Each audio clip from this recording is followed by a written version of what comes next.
오늘 말씀은 성도들이 어떻게 살 것인가 이런 부분의 말씀입니다. 그 전까지 우리는 지난주까지 교리에 대해서 많이 배웠어요. 예수님은 누구신지, 예수님은 어떤 분이신지 이런 거에 대해서, 또 율법과 그 은혜의 관계 이런 것들에 대해서 이제 막 많이 했습니다. 근데 오늘은 성도들은 이제 어떻게 살면 좋겠습니까? 그런 부분이에요. 근데 첫 번째로 제가 1절을 다시 한번 읽어보겠습니다. 여러분, 그러므로 성도 여러분, 나는 하나님의 자식이 하심으로써 여러분에게 권합니다.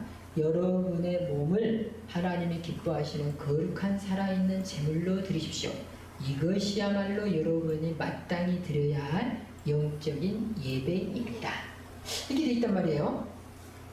이게 조금 지금 12장부터는 무엇을 다루냐면 사람들이, 성도들이 어떻게 살아야 할지를 다룬다고 그랬어요. 그런데 갑자기 예배가 나왔어요.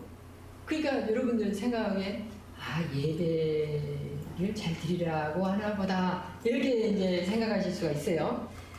그런데 2절을 보십시오. 여러분은 이 세상을 본받지 말고 마음을 새롭게 하여 변화를 받으십시오. 그러면 여러분은 하나님의 선하시고 기뻐하시고 온전하신 뜻이 무엇인지를 분별할 수 있게 될 것입니다. 하나님의 기뻐하시고 온전하신 뜻이 무엇인지 구분을 하면서 뭐 하라고 하냐면 살으라고요. 살으라고. 그러면 1절도 마찬가지예요. 여러분들이 마땅히 드려야 할 영적인 예배라는 것은 이퀄 살으라는 거예요. 결론부터 말씀드리면. 그러면 다시 이제 말씀 속으로 한 가지씩 들어가 보겠습니다. 예배하고 제사하고 완전히 달라요. 유대인들도요, 그 제사를 드리지 않고 회당에 모일 때가 있습니다. 예수님 시절에요, 회당이 있었어요. 성전은 어디에 있었냐면 예루살렘에 있었어요. 그러면은 갈릴리에 산다거나 로마에 산다거나 그 에베소에 살면은 어떻게 될까요? 회당이 있고 성전이 없단 말이에요. 그러면은 제사를 못 지내잖아요. 이 사람들이 회당에 모여서 예배를 하기 시작합니다. 그럼 언제부터 회당에 모여서 예배를 시작했냐면 이 사람들이 바벨론으로 다 잡혀가잖아요. 그래가지고 성전이 없는 시절을 70년을 살아요. 그러니까 바벨론에서 성전이 없으니까 제사를 못 지낼 거 아니에요. 그래서 뭘 하기 시작하냐면 회당이라는 그런 기능을 만들기 시작해요. 그래가지고 거기서 예배를 드리게 됩니다. 제사가 아니에요. 예배.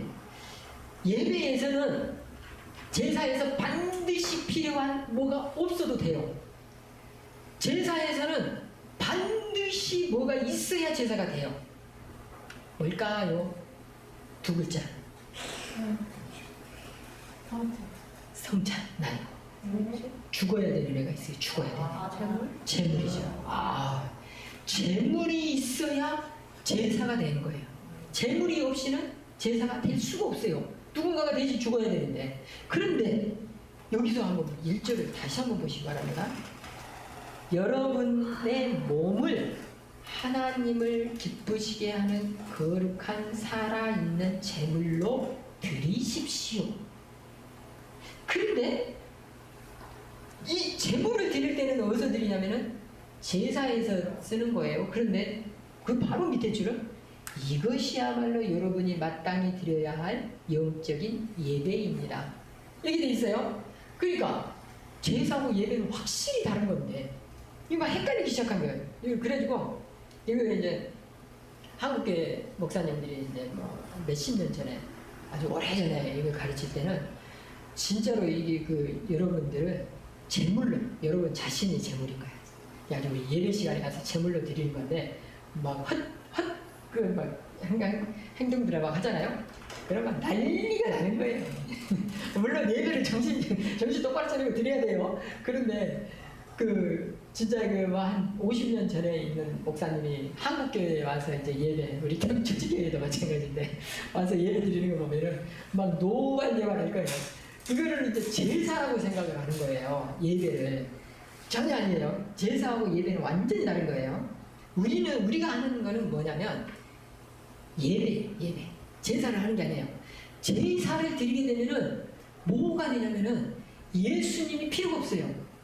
예수님이 제사를 이제 더 이상 지내지 말라고 단번에 영원한 제물이 되셔서 그냥 다 이렇게 돌아가셔서 그 구원의 사역을 완성해 놓으셨는데 거기서 다시 막 제물이 우리가 제물이 돼가지고 이렇게 하면 안 돼요.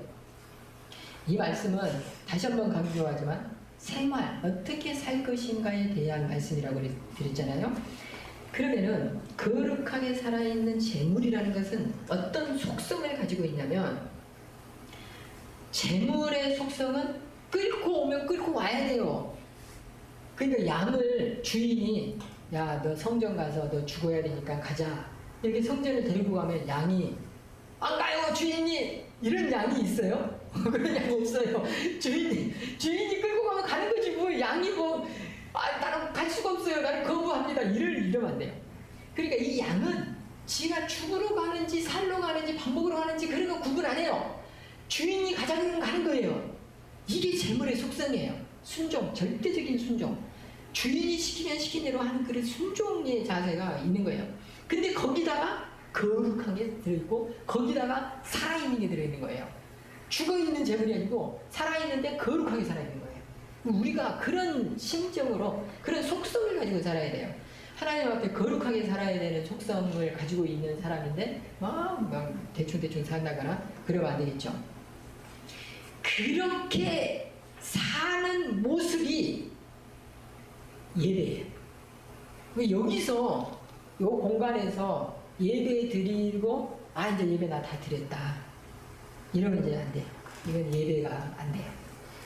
밖에 나가서 여기서 예배 잘 드리고 왔고 밖에 나가서 머리크림 잡고 막 지지기 싸우고 막 독 싸우고 이러지 말아요. 예배적 삶은 밖에서가 중요해요. 여기서 이렇게 예쁜 옷 입고 와서 거룩하게 앉아서 예배 드리는 거 이거 물론 중요합니다. 근데 밖에서의 삶이 더 중요해요. 이 말씀이 지금 바로 이 12장부터 쭉 끝까지 있는 말씀이에요. 우리가 예수님을 소중히 여긴다고 했잖아요. 율법의 완성이 예수님이시잖아요. 근데 그 예수님이 소중하면은 우리가 그 예수님한테 순종하는 거룩하고 살아있는 제사를 아니 그런 삶을 드려야 되는 거예요. 그런데 밖에 나가서 대충 살고 예배 자리 가서는 거룩하고 이러면은 안 돼요. 하나님이 싫어해요. 그런데 문제는 우리가 밖에 나가서 거룩한 예배적 삶을 산다는 것이 쉽지가 않다는 거죠. 이게 되는 사람은요 성자예요. 성자. 이게 안 돼요. 잘 희한하게 안 돼요. 예배당에 있을 때는 깨달아요. 말씀을 듣고 하나님 제가 이렇게 살겠습니다.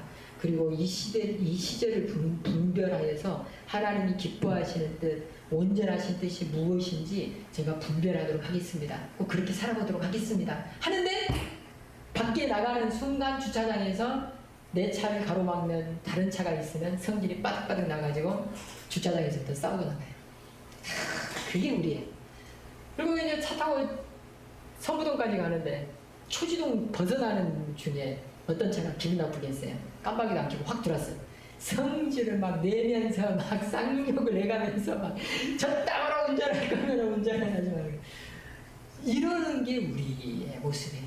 그러니까 정말로 어렵다고 해요. 예배적 삶을 산다는 것이 너무너무 어려워요. 이게 절대 쉬운 게 아니에요.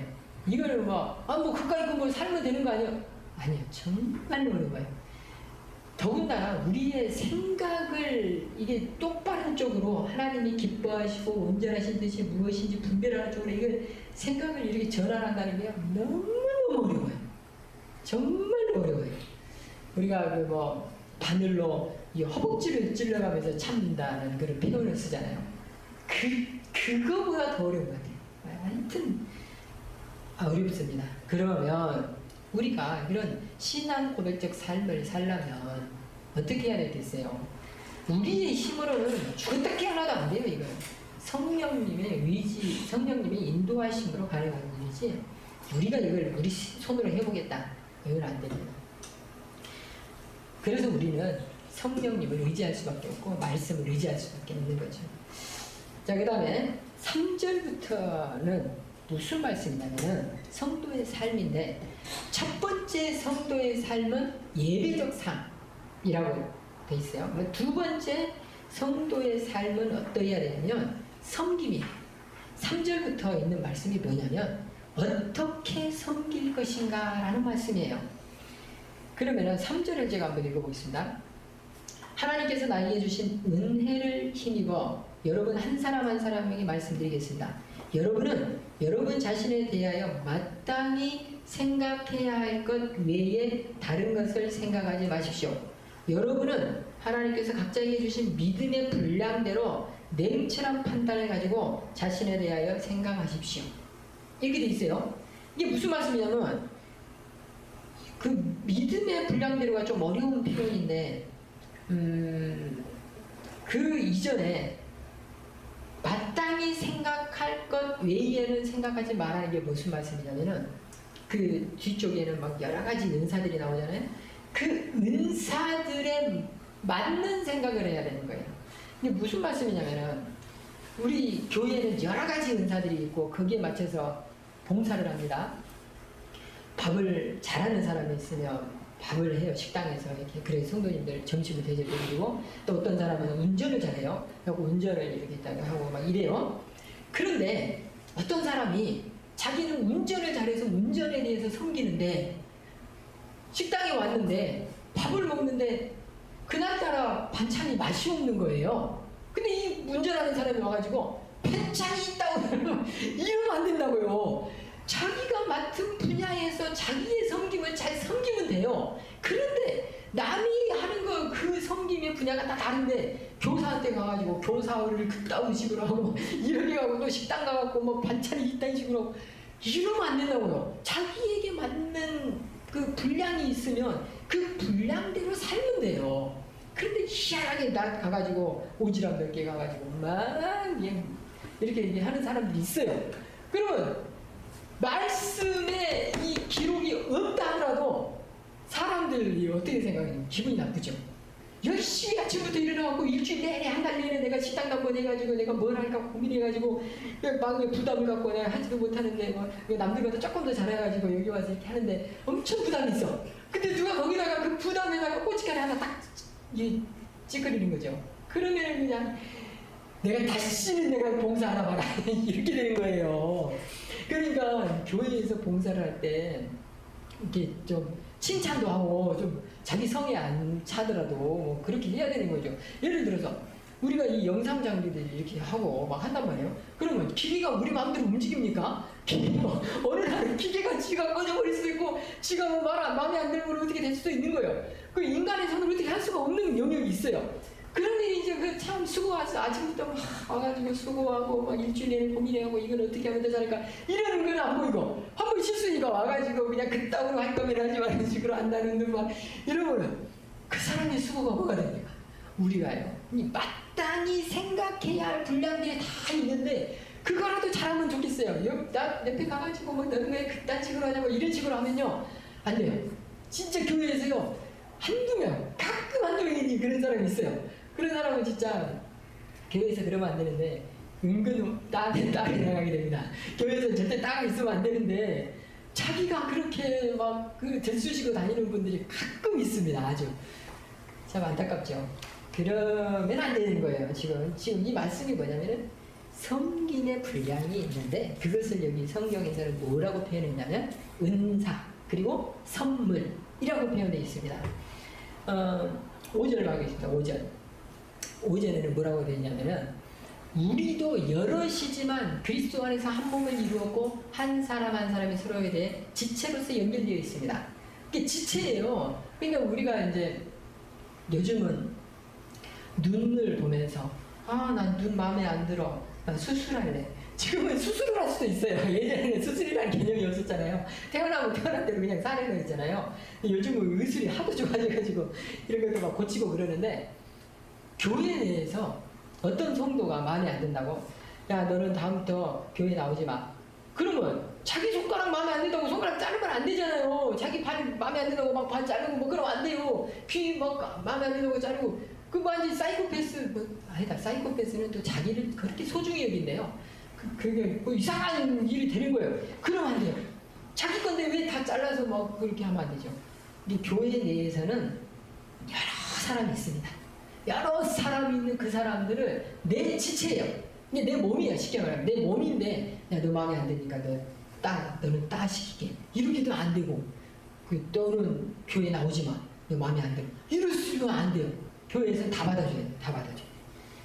그리고 이제 우리 교회에서는 이제 동성애 같은 이런 거를 이제 못하게 하잖아요. 그러면 동성애 하는 분이 왔어요. 그러면 너 동성애니까 너 나가. 뭐 이러면 안 돼요. 다 받아줘. 다. 동성애를 했든 도둑질을 했든 살인을 했든 무엇을 했든 교회는 다 몸이에요. 우리 다 몸이에요. 다 몸. 우리 몸이 뭐 이렇게 좀 뭐 삐뚤어지고 뭐 어떻게 해도 우리 몸이에요. 그러니까 다 받아줘요. 그리고 그 사람들이 어떤 부족한 부분이 있으면 그 부족한 부분을 채우라고 우리한테 선물을 주셨어요. 하나님이. 그 선물을 지금부터 읽어보도록 하겠습니다. 6절. 우리는 하나님께서 우리에게 주신 은혜에 따라 저마다 다른 선물을 받았습니다. 옛날 성경에는 은사에 의해, 예를 들어 그것이 예언의 선물이면 믿음의 분량대로 그 선물을 사용하십시오. 봉사하는 선물이면 봉사하는 일로, 가르치는 거, 또 그 다음 봐봐요. 격려하는 거, 남을 구제하는 거, 너그럽게 하는 거, 지도하는 거, 자선을 베푸는 거, 이게 다 선물이에요. 그런데 이 선물에 분명히 하나 들어가야 될 게 있어요. 모든 선물에는 이 속성이 빠지면 큰일 나요. 사랑이에요. 사랑. 가르치는 은사가 있는 사람이 가르치기는 기가 막히게 가르쳐요. 근데 사랑이 없어. 그러면 그건 안 돼요. 그건 은사가 아니에요. 그냥 저기 교회 밖에 있는 재능이에요. 뭐 이렇게 올림픽에 나가면 그 사람들 재능 기가 막히잖아요. 세계 탑들이 나가는 데가 올림픽이잖아요. 거기에 있는 그거는 예수님하고 아무 상관없는 그냥 재능이에요. 근데 예수님 안에서는 이게 재능을 넘어서 선물이 되는 거예요. 은사가 되는 거예요. 이걸 가지고 교회는 예수님의 몸이란 말이에요. 교회 지체, 이런 손가락 지체 몸이에요. 교회를 위해서, 그 교회가 우리 성도들 말하는 거예요. 우리 성도 한 사람 한 사람, 그 사람들을 섬겨야 된다는 거예요. 그러니까 여기 지금 굉장히 많은 지금 은사들, 선물들이 나오잖아요. 이 봉사, 또 가르치는 거, 격려하는 거, 구제하는 거, 이런 것들 반드시 여러분들이 써야 돼요. 이거 쓰지 않으면 직무유기예요. 이 직무유기를요, 부모님들이 이제 좀 자녀를 볼 때 생각하시면 돼요. 자녀가 엄청나게 똑똑해요. 너무너무 똑똑해요. 하나를 가르쳐주는 열을 깨닫는 그런 자녀가 있어요. 근데 이 자녀가 공부를 그렇게 하라는 거예요. 맨날 놀러만 다녀. 그리고 그 똑똑한 머리를 사기쳐먹는 데만 써. 환장하겠지요, 부모가. 우리 성도들을 바라보는 하나님의 마음을 한번 생각해 보세요. 여러분들한테 굉장히 좋은 은사들을 다 나눠줬단 말이에요. 근데 그거를 교회를 위해서는 눈꼽만큼도 안 쓰는 거예요. 털끝만큼도 안 쓰고 지 혼자 잘 먹고 잘 사는데 그렇게 써먹는 거예요. 하나님이 보시기에 얼마나 억장이 무너지겠어요. 저놈 자식은 공부도 잘하는데 왜 저 좋은 머리를 사기쳐먹는 데 써먹는지 모르겠다고. 이 인류 발전을 위해서 쓰면 얼마나 좋을까. 이 부모의 마음하고 하나님의 마음이. 저 인간은 저 교회에서 써라고, 저 지역사회를 섬기라고, 이웃 섬기라고, 저 은사를 조금만 저것을 가지고 저렇게 확 그냥 이러면 하나님 마음이 억장이 무너지겠죠. 우리가 꼭 지금부터 우리 자신을 돌아봐야 돼요. 내가 도대체 무엇을 가지고 있는지, 하나님한테 받은 게 무엇인지 지금부터 생각해 보세요. 가르치는 게 은사인 사람은요, 딱 티가 나요. 교사하고 있어요, 이미. 그리고 손재주가 있는 사람은 뭐 하는 거 있는지 아세요? 이미 뭘 하고 있어요. 만들고 있어요, 이미. 손으로 이게 잘해요. 그렇게 다 티가 나요. 그 사람이 무엇을 잘하는지, 내가 무엇을 잘하는지 다 알아요. 근데 가끔 이런 사람이 있습니다. 어느 날 직장을 막 다니는 사람이요, 자기가 가게를 열겠대요. 사업을 하겠대요. 그럼 무슨 사업을 할 건데? 아, 저는요, 요식업, 떡볶이 장사, 분식집을 할 거래요. 그런데 평소에 그 사람이 요리를 한 걸 본 적이 없는 거예요. 그럼 되겠어요? 택도 없는 이야기죠. 또 어떤 사람이 회사 잘 다니다가 사업을 하는데요. 근데 그 사업이 뭔지는 모르지만 사업을 한대요. 그러면 주변 사람들이 그 사람이 사업 수완이 있는지 경영 능력이 있는지 이미 알고 있어야 돼요.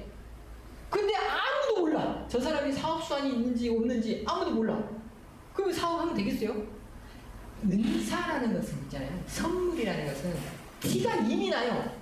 딱 티가 나요. 그러니까 교회에서 집사님, 성도님 이거 봉사 좀 해주시겠어요? 그러는 거예요. 그런데 티가 나니까 교사해라고 그러고 티가 나니까 식당 봉사 좀 해달라고 하는 건데 이 성도들이 안 해요. 기어이 내가요 이래서 하냐고요, 저래서 하는 거요. 이렇게 사정이 있으니까 이렇게 안 하겠어요.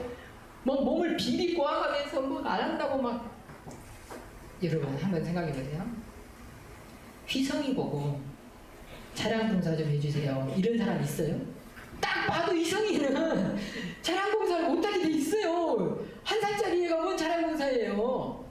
그리고 저보고 이삿짐 나르는데, 목사님 우리 이삿짐 막 장롱도 나르고 냉장고도 나를 건데요, 목사님 와서 도와주시죠, 이런 사람 있어요? 없어요. 누가 저보고 와서 그런 걸 하라고 그랬어요. 그런데 이렇게는 되겠죠. 목사님 우리 집에 와서 예배 좀 드려주세요. 이건 당연한 거 아니에요? 할 말 하거든요. 우리가 은사라는 건요 다 알아요. 다 알아. 그래서 그걸 요청하는 거예요. 그런데 그 요청이 들어왔을 때 교사 좀 하시죠. 저는요 이래서 못하고요, 저래서 못하고요, 막 못할 거리는 막 말하는 거예요. 할 말 하니까 하는 건데. 우리가 그런 거예요. 교회에서 뭘 요청하면요 진짜 그거 할 만해서 하는 거예요. 그러니까 여러분들이요 꼭 그것을 하시기 바랍니다. 그리고 또 있어요. 직장에서도 마찬가지입니다. 절대 못할 것 같은 건 안 시켜요. 아예 시키지도 않아요. 못할 것 같은 건 물어나보죠. 할 수 있을까? 라고 물어보지 이거 해! 라고 안 하거든요. 우리가 정말로 이게 은사는 그게 그냥 일반 사람들 재능은 상관없어요. 자기 재능은 뭐 이렇게 쓰든지 말든지. 근데 하나님의 은사를 이야기하는 거예요. 하나님의 선물. 이 선물은 하나님께서 영광을 받으시려고 주신 거예요. 이 개인이 잘 먹고 잘 살아라고 주는 게 아니에요. 그냥 거기서 떨어지는 부스러기를 먹으면서 우리가 누리면서 살 수는 있습니다. 돈 버는데 능력이 많은 어떤 사람이. 그리고 그 돈을 하나님을 위해서 많이 벌어요. 그러면 그 돈이 많으니까 자기가 그 부스러기를 이제 그 먹으면서 그랜저도 탈 수 있고 외제차도 탈 수 있고 뭐 그런 거 탈 수 있어요. 대신 그보다 더 많은 돈을 하나님을 위해서 쓰겠죠. 또 굉장히 공부를 잘 가르치는 교사가 있어요. 그 교사가 엄청 잘 가르칩니다. 가르쳐요. 가르치다 보니까 그 부스러기로 자기 자녀도 겁나게 잘 가르치죠. 아주 잘 가르치죠. 그래서 그 부스러기를 가지고 살아도 자기 밑에서 자라난 아이들은 반 아이들이든 뭐 자기의 자녀든 엄청 훌륭한 사람들로 키우겠죠. 이런 부스러기들은 우리가 다 먹을 수 있어요. 하나님께서 우리가 다 주신 선물이에요. 그것도 다 선물이에요. 그러니까 마음껏 쓰시기 바랍니다. 그걸 주춤거리거나 망설이지 마십시오. 막 쓰세요. 지금까지 두 가지를 봤습니다. 성도의 생활에서 첫 번째는 예배적 삶. 겸손하고 순종하고 이게 다 지금 두 번째까지 맞습니다. 섬김. 이 섬김도 겸손해야 되고 순종하는 자세여야 돼요. 세 번째 대인관계입니다. 첫 번째가 예배적 삶, 두 번째가 섬김, 세 번째가 대인관계. 이것만 잘해도요. 아니 실은 이 중에서 하나만 잘해도요. 다 잘한 거예요. 하나는 잘했는데 나머지를 못한다? 이것도 말이 안 되는 거예요. 자, 대인관계라고 보겠습니다. 대인관계에서는 14절부터 나오고 있는데요. 14절부터 그럼 쭉 한번 제가 읽어보겠습니다. 네, 우리 엔지니어가 지금 14절, 예, 감사합니다. 여러분을 핍박하는 사람들을 축복하십시오. 그들을 위해 복을 빌고 저주하지 마십시오. 이게 됩니까? 대인관계에서? 아이고, 이게 안 되죠. 이게 참, 아우, 그냥 직장생활 해나가요. 나한테 인상 쓰는 사람들 뭘 주겠어요? 있는 것도 안 주지. 그렇게 됩니다. 자연스러워요. 참, 안 돼요. 15절. 기뻐하는 사람들과 함께 기뻐하고 슬퍼하는 사람들과 함께 슬퍼하십시오. 참, 이것도 어려워요. 우리가 문상을 많이 갑니다. 결혼식에는 그래도 뭐 많이 안 가도 뭐 축하하는 자리니까 나 없어도 뭐 축하가 됩니다. 근데 문상 같은 데는 내가 안 가면 누가 가겠냐는 심정으로 좀 더 찾아가 주시기 바래요. 코로나 시절이라면 그거 찾아가기도 지금은 어려운 시절이지만 언제든지 꼭 그런 마음을 가지세요. 슬퍼하는 자들하고 슬퍼하고 기뻐하는 자들하고 기뻐하고. 그러니까 무슨 말씀이냐면 세월호가 이렇게 터졌을 때 그 슬픈 가족들 앞에서 오뎅을 먹는다거나 이런 행위들은 안 된다고요. 비판을 할 수 있습니다. 모든 사람이 모든 것에서 옳은 일은 아니거든요. 일정 부분은 뭐 이렇게 잘못한 부분도 있게 됩니다. 그러면 그런 부분을 비판할 때는 건전하게 비판을 해야지. 막 그곳에 가고 슬퍼하는 사람들을 조롱한다거나 뭐 이렇게 돼서는 안 되죠. 우리가 기독교인이 아니더라도 상식선에서라도 이런 거 하면 안 되는데 기독교인은 거기다 더 해야 돼요. 더. 이 대인관계에서 더 해야 돼요. 그 다음에 16절 봅니다. 서로 한 마음이 되십시오. 교만한 마음을 품지 마십시오. 하찮아 보이는 사람들과도 기꺼이 사귀십시오. 스스로 지혜 있는 척하지 마십시오. 정말로 참 감사하는 거는 저는 직장이 그 선교단이에요. 그러니까 직장이 꼴 사역의 현장이에요. 너무 좋아요. 저는 그 자리로 부름을 받아서 너무 좋고, 또 특별히 이제 복지 분야로 부름을 받는 분들 참 복돼요. 뭐 한 세상 어차피 한 세상 사는 건데 그냥 사는 게 아니라 힘없고 연약한 사람들과 함께 사는 거 참 좋은 것 같아요. 각자 은사대로 살면 되는데 특별히 그 연약한 자들하고 함께 하는 거 굉장히 중요합니다.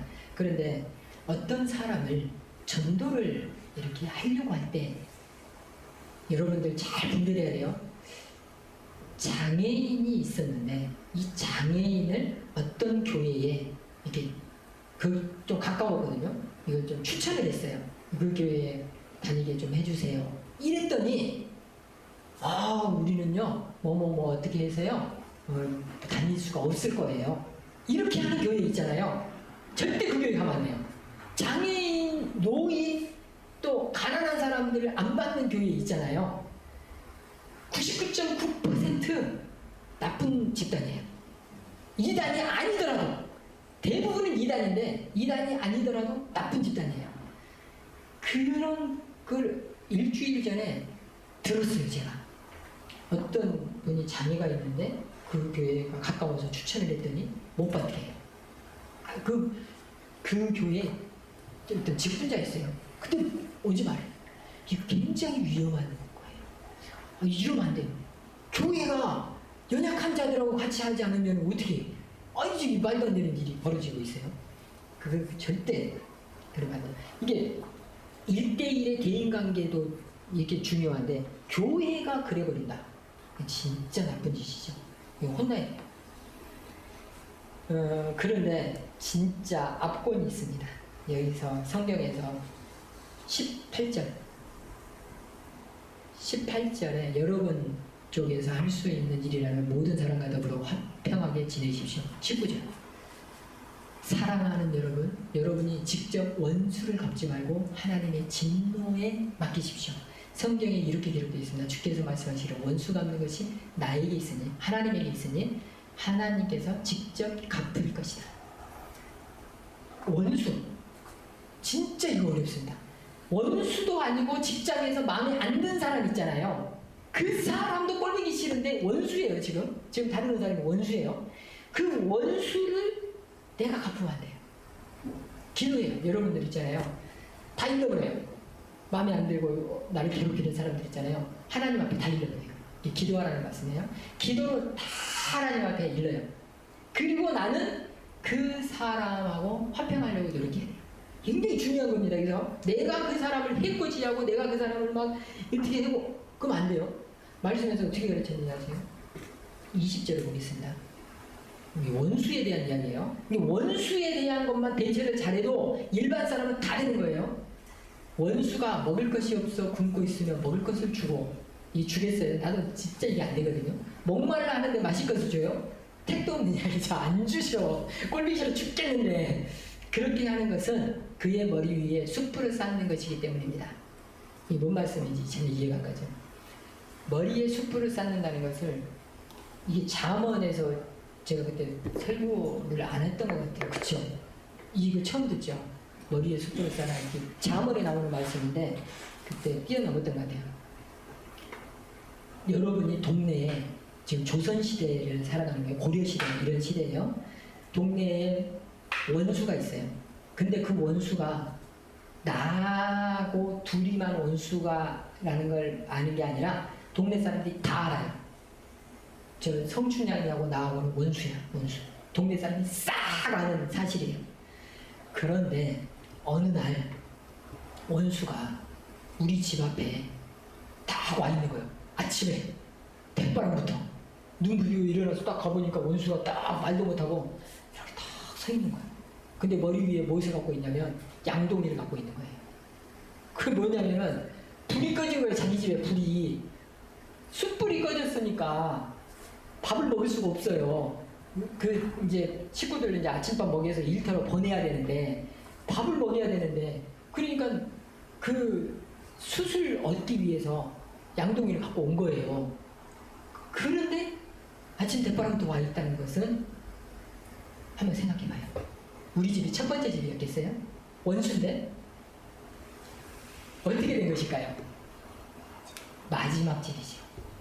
마지막 집이에요. 내가 원수, 완전히 천천지 원수인데 양동이 들고 숯불 얻으러 왔다는 거는 내가 마지막 집에 와 있다는 거예요. 동네 사람들이 아무도 그 사람한테 안 줬다는 거예요. 그러면 숯불을 안 줬으면 다른 건 줬겠어요? 그 사람이 뭐가 없어요. 그러면 아이고 너 없구나. 이게 왜 없었어? 너 이거 내가 가져. 나 이거 2개 있는데 너 하나 가져. 했겠어요? 아무도 안 줬다는 거예요. 그 사람이 포도주가 부족해서 목말라서 못 먹고 있다. 그냥 죽는 거예요. 숯불이 없어서 못 줬다는 거예요. 그게 끝난 거예요. 끝난 거. 그 동네에서 그 사람 끝난 거예요. 마지막에 나한테 와 있다는 거예요. 근데 거기서 내가 숯불을 안 줘버리면 어떻게 되겠어요? 동네에서 매장당하고 죽는 거예요. 내가 어떻게 해야 되겠냐고요. 그럴 때 원수를 갚아야 되겠어요? 너 그래 잘됐다. 너네 식구 다 죽어라. 그리고 나까지도 안 줘버리냐는 건 안 된다는 거예요. 21절 보십시오. 악에게 지지 말고 선으로 악을 이기십시오. 굉장히 중요해요. 우리가 원수진 거 우리가 굳이 나서서 갚지 마세요. 하나님 앞에 다 잃어버리세요. 그러면 어떻게 되는지 아세요? 하나님께서 다 그렇게 해주세요. 실화를 하나 말씀드리겠습니다. 어떤 건물에 이게 이제 상인들이 모여서 회의를 하는 집단을 만들기로 했어요. 그것을 뭐 이렇게 뭐 번역이라고 해야 될지 관리인단이라고 해야 될지 하여튼 그런 걸 하기로 했어요. 근데 이제 20년 가까운 세월 동안 그런 모임이 없었기 때문에 이제 하기로 했어요. 근데 어떤 사람이 총대를 들고 와가지고 딱 이제 하는데 꼬치꼬치 당신 그거 마음에 안 들어 이거 마음에 안 들어 하는 전주가 있는 거예요.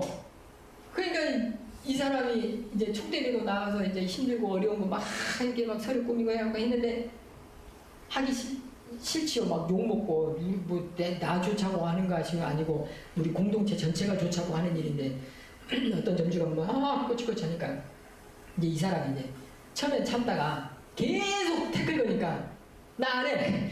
내가 뭐 때문에 이거 욕먹으면서 이거 해. 그래가지고 이제 안 했어요. 근데 어떤 사람들은 동참했어요. 아 그거 그거 가지고 해야지. 그리고 좋은 거니까 이렇게 했는데 어떤 사람이 그렇게 안 했어요. 그래가지고 이제 안 하기로 했어요. 파도 났어요. 그랬는데 그 꼬치꼬치 했던 그 사람의 지붕이 새는 거예요. 근데 그 위에는 아무도 없어요. 윗집에. 그러면 원래 지붕이 새는 윗집에서 고쳐주는 거잖아요. 근데 윗집에 아무도 없으면 어떻게 되겠어요? 내가 고치는 거예요. 마지막 집이니까 새는 걸 내가 고쳐야지 어떻게 해요? 그런데 그 새는 그 공간이 공동의 공간이잖아요. 어떻게 보면 막집이니까 위에는 다 공동의 공간인데 나 혼자 돈 들여서 그걸 하려니까 한 6천만 원이 든다는 거예요. 그런데 6천만 원을 자기가 개인이 내기가 너무 힘들잖아요. 관리인단이나 번영회가 구성됐으면 그거 합의해가지고 돈 얼마씩 내기갖고 착출해갖고 하면 끝나는데 자기가 받는 거잖아요. 자기가 지금 이런 일이 벌어진다고요. 우리가 굳이 어떤 일에 억하심정을 가지고 막 대드는 사람이 있어요. 그 사람을 원수를 내가 갚을 필요가 없어요. 하나님께서요 다 해줍니다. 그 사람 결국에는 어떻게 되든지 깨우치게 하시고 자빠지게 하시든지 두드러 패서라도 회초리를 들어서라도 그 사람이 올바로 설 수 있도록 하나님께서 해주십니다. 그러니까 우리는 대인관계에서 직접 원수 갚으려고 하지 마세요. 그리고 대접하세요. 웬만하면. 우리 교회 성도들이야 제가 다 알지만은 못된 사람들이 없어요. 다 신성들이 착해가지고 그럴 사람들은 없지만 그래도 혹시 우리가 살다가 직장에서도 그렇고 일에서도 그렇고요. 악으로 갚지 말고 선으로 갚으실 때 하나님께서 여러분들 것까지 다 챙겨줘 주십니다. 자 이제 말씀을 정리해 보겠습니다. 사도 바울이 로마에 있는 성도들한테 말씀을 할 때 도리를 가르쳐 드리고 생활을 말씀을 할 때 가장 첫 번째로 강조했던 것이 예배적 삶이에요. 예배를 말하는 거 아니에요. 지금 여기에서 이렇게 와서 하는 예배 말고 삶을 말하는 거예요. 예배적 삶. 두 번째가 섬김. 어떻게 우리가 섬겨야 될 것인가. 교회 안에서든지 이웃이든지. 세 번째가 대인관계. 그 중에서도 원수를 대처하는 방법. 원수만 잘 섬겨도 나머지 사람들 다 잘 섬기는 거잖아요. 이렇게 세 가지를 반드시 잘 기억하시고 이게 세 가지 기억하기 어렵다. 그럼 딱 하나만 잘해보세요. 그것이 바로 예배적 삶입니다.